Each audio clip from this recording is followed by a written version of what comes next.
Seaman, professional nga trabaho, dili lalim. Daghang sacrifices nga naagian before sila nahimong ganap jud nga seaman. Nagantos po na sila nga malayo silang loved ones. Gikaya na nila tanang mga gibati, physical and emotional.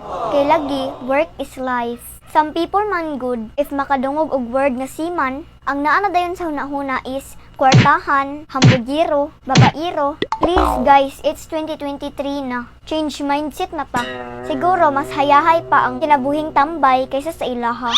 Kaya ang mga tambay maski way trabaho, makakaon naman gihapon. Pero ang mga seaman, bahalag walay kaon basta trabaho gihapon.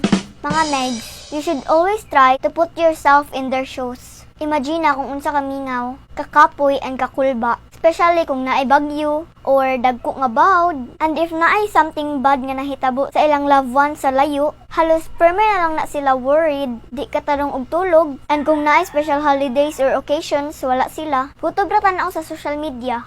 Samot na siguro sa unang panahon sa katong wala pa Facebook, Messenger ug uban pa.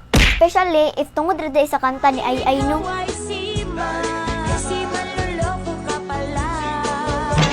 Sorry, and sa mga seaman all over the world, God bless you all and always keep safe. Always pray and always think positive. So mga Meg, that's it for today's video. God bless you everyone and bye! Thank you!